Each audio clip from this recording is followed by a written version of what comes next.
আরেকটা বিষয় যে দেখেন রাফিল ইয়াদাইন যে বারবার হাত উঠাই, দেখেন আমরা রাফিল ইয়াদাইন রাসূল সাল্লাল্লাহু আলাইহি সাল্লাম জীবনে একবারও করে নাই, এই কথা আমাদের হানাফি মাযহাবের দেখেন শরহে মানিল আসার লেখক ইমাম তহাবি রহমতুল্লাহ আলাইহি থেকে শুরু করে আমাদের ইমামরা একজনও বলে নাই আল্লাহর হাবিব কখনো রাফিল ইয়াদাইন করে নাই। কিন্তু আমরা বলি রাসূল সাল্লাল্লাহু আলাইহি সাল্লাম রাফিল ইয়াদাইন করেছিলেন, কিন্তু পরবর্তীতে ছেড়ে দিয়েছেন মাদানী জীবনে শেষ লগ্নে, এজন্য আমরা ছেড়ে দেই। কথা বলেন ঠিক কিনা?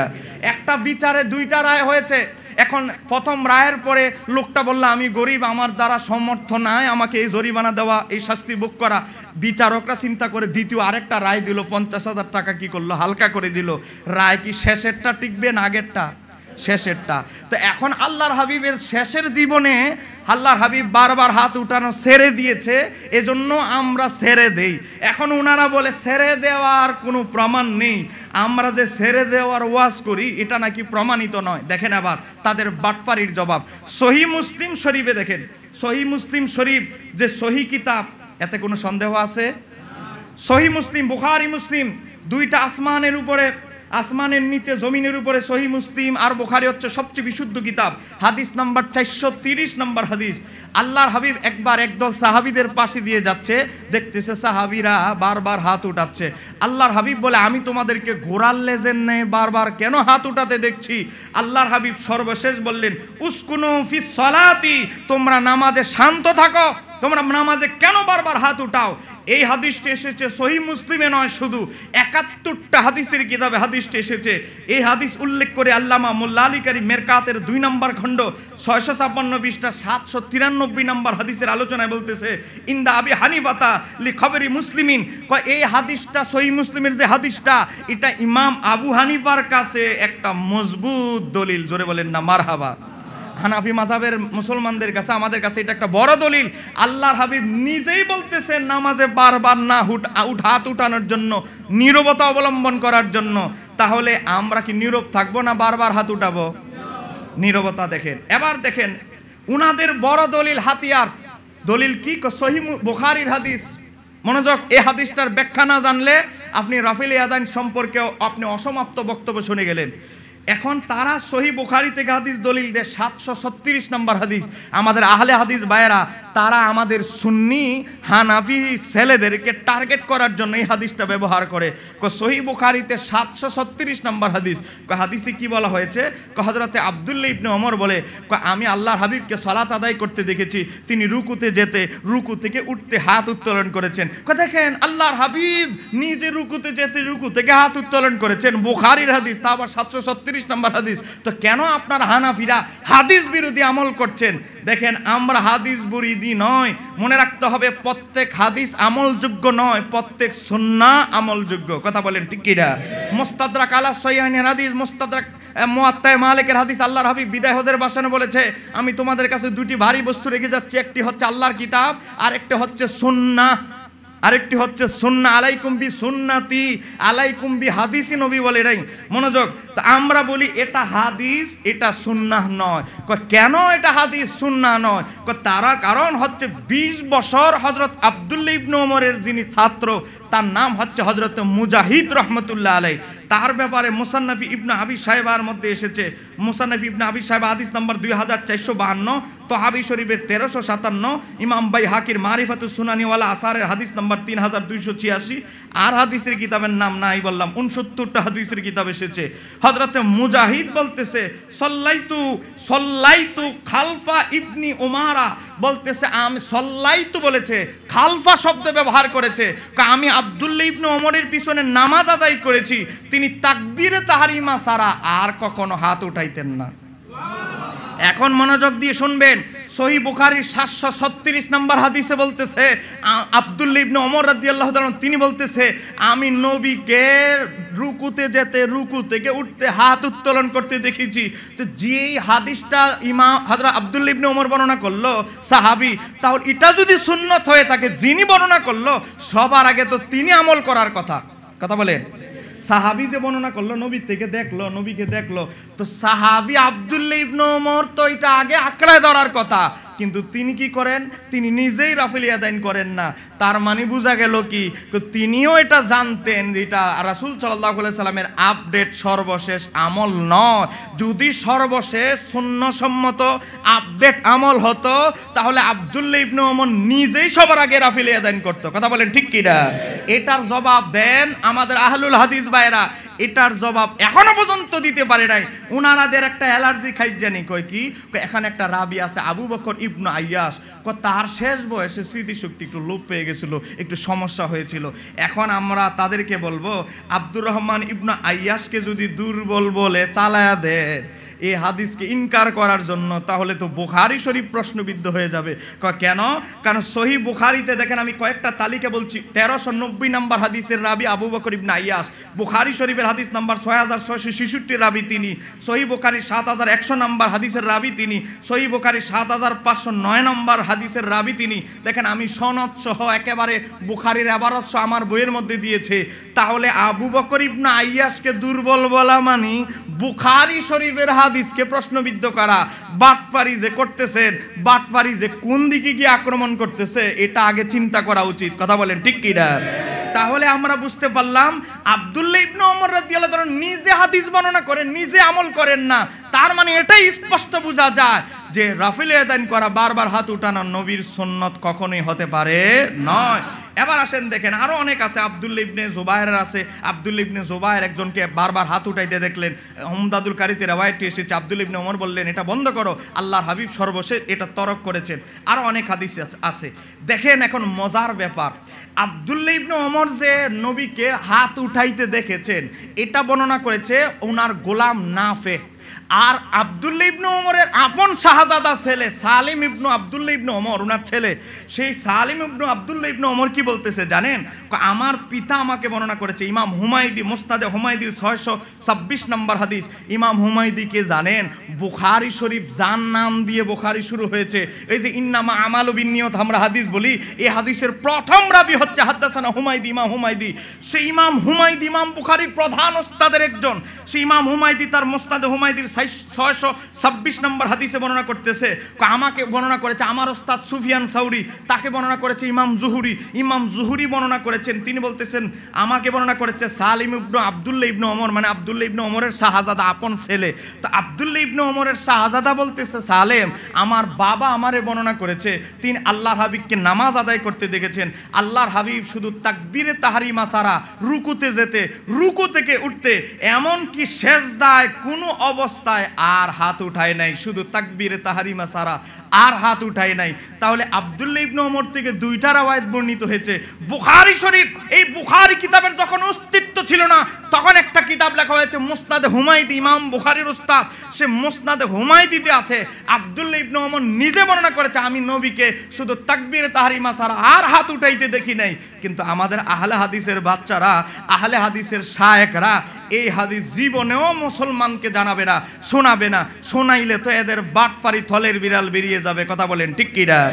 আমরা দাওয়াত দিলে দিবেন, না দিলে নাই। শরীরে শক্তি আছে, কামাই করে খালেও ডেলি 2000 টাকা ইনকাম করতে পারবো, কিন্তু ধর্ম বিক্রি করবো না তারপরেও। কথা বলেন ঠিক কি না? এখন দেখেন তাহলে আমরা আব্দুল্লাহ ইবনে ওমর রাদিয়াল্লাহু আনহু হাদিসের একটা মোটামুটি বিশ্লেষণ পেয়ে গেলাম। নিজেই আমল করে না, এক নাম্বার। দুই নাম্বার আরেকটা ব্যাখ্যা পাইলে নিজেই আরেক রাওয়ায়াতে ওনার ছেলে, আপন ছেলে বর্ণনা করেছে, গোলাম বর্ণনা করছে, একটা ছেলে বর্ণনা করছে, আরেকটা ছেলে বলতেছে আমার বাবা বলছে নবীকে দেখেছে শুধু তাকবীরে তাহরিমা ছাড়া আর হাত উঠায় নাই। গোলাম বলতেছে রুকুতে যেতে, রুকু থেকে উঠতে একটু বাড়ায় দিয়েছে। এজন্য আমরা এটা গ্রহণ করি না, এটা গ্রহণ করি। এবার আসেন জাস্ট একটা দলিল আপনাদেরকে দিচ্ছি। দলিলটা কি? হযরতে আব্দুল্লাহ ইবনে মাসউদ, যিনি হলেন সাহাবীদের মধ্যে সবচেয়ে বড় মুস্তাহিদ ফকিহ, সাহাবীদের মধ্যে প্রথম সারির 7 জন মুফতি, এর মধ্যে আব্দুল্লাহ ইবনে মাসউদ হচ্ছে টপ লেভেল নাম্বার 1। এমনকি হযরত ওমর রাদিয়াল্লাহু তাআলা পর্যন্ত তার কাছ থেকে মাসালা মাসাইল পরামর্শ দিতেন। ইমাম ইবনু সাদ আত-তাবাকাতুল কুবরায় লিখেছে, কুফার মানুষ যখন একজন ফকিহ চাইলো, আলেম চাইলো, বলে আব্দুল্লাহ ইবনে মাসউদকে আমাদের দেন, কুফায় দেন। হযরত ওমর বলে নয়, তোমাদের চাইতে আব্দুল্লাহ ইবনে মাসউদকে মদিনায় আমার আরো বেশি প্রয়োজন। অনেক বাড়াবাড়ি করার কারণে, রিকোয়েস্ট করার কারণে কুফায় আব্দুল্লাহ ইবনে মাসউদকে দিয়েছে। সে আব্দুল্লাহ ইবনে মাসউদ বলতেছে, আমি কি তোমাদেরকে রাসূলুল্লাহ সাল্লাল্লাহু আলাইহি সাল্লামের সালাত শিক্ষা দিব না? আমি কি তোমাদেরকে নবীর সালাত শিক্ষা দিব না? গভীর মনোযোগ। আব্দুল্লাহ ইবনে মাসউদ রাদিয়াল্লাহু তাআলা তিনি কে জানেন? আমার বাসে আল্লামা জালালউদ্দিন আজহারি ভাই বসা, মিশকাতে কিতাবুল ইতিসাম বিসুন্নাহ বাবে এসেছে যে নবীর যুগে একজন মাত্র সাহাবী যিনি ওয়াজ করতে পারতেন, বৃহস্পতিবার একজন সাহাবীকে ওয়াজ করতেন, ওয়াজ, তার নাম হচ্ছে হযরত আব্দুল্লাহ ইবনে মাসউদ। বৃহস্পতিবার সে আব্দুল্লাহ ইবনে মাসউদ বলতেছে কুফা নগরীতে তার ছাত্রদেরকে, ও আমার শিষ্যরা, আমি কি রাসূলুল্লাহর সালাত শিক্ষা দিব না? তিনি 2 রাকাত নামাজ আদায় করলেন, প্র্যাকটিক্যাল দেখালেন কিভাবে নবী রুকু করতো, কিভাবে হাত বাঁধতো, কিভাবে কি করতো। ওই প্র্যাকটিক্যাল নামাজের মধ্যে এসেছে তিনি শুধু প্রথম তাকবীর ছাড়া ফালাম ইয়ারফা, তিনি হাত উত্তোলন করে না, ইয়াদাইহি হাত ইল্লা ফি আউয়ালি মাররাতিন, প্রথম তাকবীরে তাহরিমা ছাড়া হযরতে আব্দুল্লাহ ইবনে মাসউদ আর হাত উত্তোলন করলেন না। একটু জোরে বলেন না মারহাবা। তাহলে আব্দুল্লাহ ইবনে মাসউদ যিনি মক্কা জীবন থেকে নবীর মাদানী জীবন পর্যন্ত নবীর সাথে ছায়ার মতো ছিলেন, তা আবার কে জানেন? সাহাবীদের মধ্যে প্রথম সারির 7 জন মুস্তাহিদ, হযরত ওমর, মাওলা আলী, মা আয়েশা সিদ্দিকা, আব্দুল্লাহ ইবনে আব্বাস, আব্দুল্লাহ ইবনে ওমর, হযরত মা আয়েশা সিদ্দিকা, এই যে 7 জন ফকি প্রথম সারির টপ লেভেলের, এদের মধ্যে 1 নম্বর যিনি, তিনি বলতেছে আমি আমার নবীকে প্রথম তাকবীর ছাড়া আর হাত উঠাইতে দেখি নাই। তাহলে আমরা রাফিল ইয়াদানের ব্যাপারে আর কোনো সংশয়ের কোনো দরকার আছে? সবচেয়ে বড় অবাক করা ব্যাপার কি জানেন? এই হাদিসটি তিরমিজি শরীফের হাদিস নাম্বার 257, আবু দাউদের 748, নাসাই শরীফের 1026, ইবনে আবি শায়বার 2441, মুসনাদে আহমদে এসেছে, নাসাইতে এসেছে, আরো অনেক কিতাবে।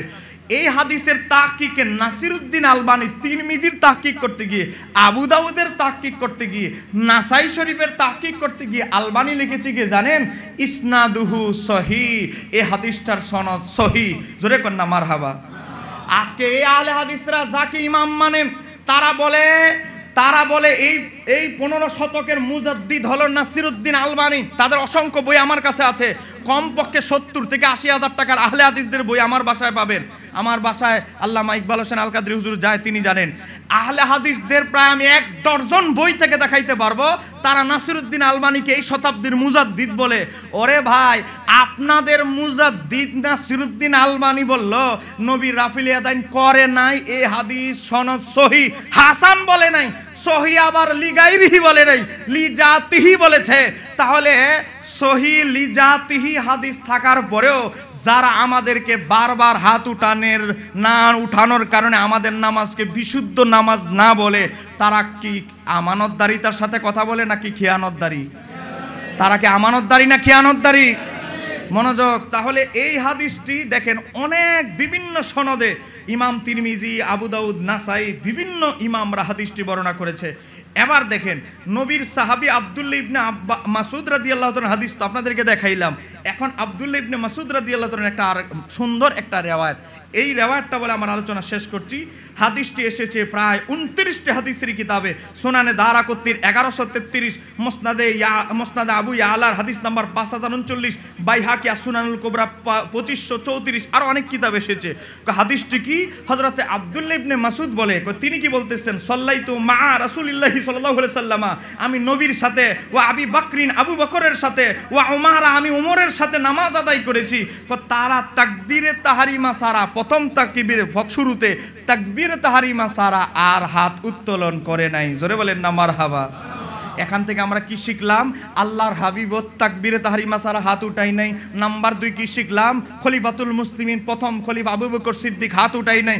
দ্বিতীয়ত কি শিখলাম? হযরত ওমর হাত উঠাই নাই। তা আমার নবী আমাদেরকে কি বলে গেছেন? আবু দাউদের হাদিস, মিশকাতে এসেছে, তিরমিজির হাদিস। আমার নবী বলেছেন আলাইকুম বি সুন্নতি সুন্নতি খোলাফা রাশিদিন, তোমরা আমার সুন্নত খোলাফা রাশিদিনের সুন্নতকে আঁকড়ে ধরো। আমরা এ থেকে স্পষ্ট বুঝতে পারলাম খোলাফা রাশিদিনের আমল সুন্নত হচ্ছে বারবার না হাত উঠানো, এজন্যই আমরা হাত উঠাই না। কথা বলেন ঠিক কি না? তোমরা যদি খোলাফায়ে রাশিদিনের বিরুদ্ধে গিয়ে নিজেদেরকে হক থাকতে পারো, দাবি করতে পারো, এটা গুমরাহি ছাড়া আর কিছুই নয়। কেন? নাসাই তিরমিজি শরীফের হাদিস 2641 নম্বর হাদিস। আমার নবী বলেছে বনি ইসরাইল 72 দলে বিভক্ত হয়েছে, আমার উম্মত 73 দলে বিভক্ত হবে। কুল্লুহুম ফিন্নার, সব দলই যাবে জাহান্নামে, ইল্লা মিল্লাতান ওয়াহিদাতান, একটা দল ব্যতীত। সাহাবীরা বলে সেই দলের মডেল আদর্শ কি? আমার নবী বলছেন মা আনা আলাইহি ওয়া সাহাবী, যেই দলের মডেল হবে আমি নবী, আমার সাহাবীরা, সেই দল হবে জান্নাতে। সাহাবীদের মধ্যে প্রথম ক্লাস হচ্ছে খোলাফায়ে রাশিদিন। খোলাফায়ে রাশিদিন যদি বারবার না হাত উঠায়, আমরা কেন হাত উঠাবো? এটা আহলে হাদিস ভাইদের কাছে প্রশ্ন রয়ে গেল। কথা বলেন ঠিক কি না? এবার আসেন দেখেন, যেই সাহাবীর ব্যাপারে আমি 30 সেকেন্ড আপনাদের কাছে সময় চাচ্ছি। আপনারা কি বিরক্ত হচ্ছেন নাকি? আমি শেষ করে দিচ্ছি। দেখেন, হযরতে মাওলা আলী রাদিয়াল্লাহু তাআলা, হযরতে মাওলা আলীর শিষ্য হযরতে কুলাইব রহমাতুল্লাহ আলাইহি, হযরতে আসিম ইবনে কুলাইব বলেন, আন আবিহি, আমার পিতা আমাকে বর্ণনা করেছে, কয় কি, আন্না আলিয়ান, হযরতে আমিরুল মুমিনিন আলী রাদিয়াল্লাহু তাআলা একটা কাজ করতেন, কানা ইয়ারফাউ ইয়াদাইহি, তিনি হাত উত্তোলন করতেন, ইজা ইফতাতাহু সালাতা সুম্মা লা ইয়াউদু, তারপরে আর হাত উঠাইতেন না তাকবীরে তাহরিমা সারা। আর মাওলা আলী নামাজে, গোটা নামাজে 3 রাকাত হোক নামাজ, 4 রাকাত নামাজ হোক, 2 রাকাত নামাজ হোক, তাকবীরে তাহরিমা সারা মাওলা আলী আর হাত উঠাইতো না। আপনারা বলেন, যেই সাহাবীর ব্যাপারে, যেই খোলাফায়ে রাশিদিনের ব্যাপার আমার নবী বলেছে, আনা মাদিনাতুল ইলমি ওয়া আলিউন বাবুহা, মোল্লা আলী কারীম মেরকাতে বলেছে হাদিসটা হাসান সহি, তাহলে আপনারা বলেন মাওলা আলী কি ইসলাম আমাদের চাইতে কম বুঝে? আহলে হাদিস ভাইদের চাইতে কি মাওলা আলী ইসলাম নামাজের নিয়ম কানুন কম জানতেন না বেশি জানতেন? কোটি গুণে বেশি জানতেন। সে মাওলা আলী যদি শুধু তাকবীরে তাহরিমা সারা আর হাত উঠায়, তাহলে আমার মাওলা আলী যদি এটার প্রয়োজন মনে না করে, আমাদেরও এটা প্রয়োজনের দরকার নাই। কথা কনা কেন ঠিক কিনা? এই হাদিসটি এসেছে মুসান্নাফ ইবনে আবি শাইবার 2442 নম্বর হাদিস, ইমাম তহাবির শরহে মানিল আসারার 1320 নম্বর হাদিস, ইমাম বাইহাকির আসসুনানুল কুবরা কিতাবের 2366 নম্বর হাদিস। এই হাদিস বর্ণনা করে আল্লামা জায়লাই রহমাতুল্লাহ আলাইহি, কিতাবের নাম নাজবুর রায়া, প্রথম খণ্ড 406 পৃষ্ঠায় বলতেছে, এই হাদিসের ব্যাপারে আসারুন, এই আসারটা কি সহিহুন, এই আসারটা দলিলটা হচ্ছে সহি বিশুদ্ধ। একটু জোরে বলেন মারহাবা। ইমাম জায়লাই 800-900 বছর আগের ইমাম। ইমাম বদরুদ্দিন আইনি তার উমদাদুল কারি কিতাবের 5 নম্বর খণ্ড 274 পৃষ্ঠায় বলতেছেন, ইসনাদুহু সহি, হাদিসটার সনদ সহি। এরপরে আরো অনেক, এমনকি আহলে হাদিসদের একজন মুহাদ্দিস, একটু আগে নাম বললাম মোবারকপুরি, সেও বলেছে ইমাম আইনি এবং ইমাম জায়লাইয়ের বরাতে হাদিসটার সনদ সহি। কারণ সহি জয়ীফ বলার তো কোনো সুযোগ নাই, কারণ রাবি মাত্র 3 তিনজনই বুখারী মুসলিমের রাবি। তাহলে আমরা বুঝতে পারলাম রাসূল সাল্লাল্লাহু আলাইহি সাল্লামের আপডেট সর্বশেষ আমল বারবার হাত উঠানো ছিল না। নাম্বার 2, আমরা একটা জিনিস বুঝলাম, যেই সাহাবী নবীকে হাত উঠাইতে বর্ণনা করেছে, দেখেছে, বর্ণনা করেছে, তিনি নিজেই এটার উপর আমল করতো না। নাম্বার 3, আমরা একটা জিনিস জানলাম, সেটা কি, খোলাফায়ে রাশিদিন বারবার হাত উঠাতো না। আর আমার নবী বলেছে, আমার সুন্নত খোলাফায়ে রাশিদিনের সুন্নতকে আঁকড়ে ধরো, অতএব আমাদের জন্য সুন্নত হচ্ছে বারবার না হাত উঠানো। আল্লাহ সুবহানাহু ওয়া তাআলা আমাদেরকে এই লামাযাবি ফিতনা থেকে আমাদের যুব সমাজকে হেফাজত করুন। জোরে বলেন আমিন। আমার একটা এখানে ইসলামী তরবিয়াত নামাজ শিক্ষা বই আছে, আপনারা এটা বাইরে স্টলে আছে, চেষ্টা করবেন এটা নেওয়ার জন্য, হানাফি আলোকে নামাজ শিক্ষা। আর একটা বই আছে সাহাবী রাসূল হযরতে আমিরে মুয়াবিয়া রাদিয়াল্লাহু তাআলা। জানেন এখন আহলে হাদিস আর শিয়া, এই দুইটা ফিতনা হচ্ছে গোটা বিশ্বের সবচেয়ে মারাত্মক ফিতনা। কথা বলেন ঠিক কি না? আমরা আহলে সুন্নাত ওয়াল জামাত, আমাদের শত্রু 72 দল, সব দলের বিরুদ্ধে আমাদের লিখতে হয়। এই শিয়ার বিরুদ্ধে আমার একটা বই 632 পৃষ্ঠা, বইটা বাইরে আছে, চেষ্টা করবেন নিতে। 2 নাম্বার, আহলুল হাদিসের বিরুদ্ধে আমার লেখা 14টা বই আছে। জোরে বলেন না মারহাবা। রেসালা সহ মোটা মিলিয়ে চেষ্টা করবেন এই বইগুলো সংগ্রহ করার জন্য। আজকের আমি আসলে একটু লম্বা হয়ে গেছে, এজন্য আমি আমার ইকবাল ভাইয়ের কাছে ক্ষমা প্রার্থী। আসলে এই বিষয়গুলো যদি অন্তত এতটুকু পর্যন্ত না বলা হয় তাহলে বুঝবে না। একটা দলিল বললাম আর বয়ান ছেড়ে দিলাম, তাহলে কিছুই বোঝা হবে না। আল্লাহ সুবহানাহু ওয়া তাআলা আজকের কনফারেন্স কবুল করুক, সবাই বলেন আমিন। আজকের যিনি সভাপতি, সভারত্ন প্রধান অতিথি, তিনি হুজুর চলে এসেছেন, হোটেলে আছেন, আসবেন। এই মুহূর্তে, এই বয়সে যে হুজুর আমাদেরকে সময় দিচ্ছেন, এটা অনেক বড় সৌভাগ্যের ব্যাপার। আল্লাহ হুজুরের হায়াতের মধ্যে বরকত দান করুক। জোরে বলেন আমিন। আসসালামু আলাইকুম ওয়া রাহমাতুল্লাহি তাআলা ওয়া বারাকাতুহু।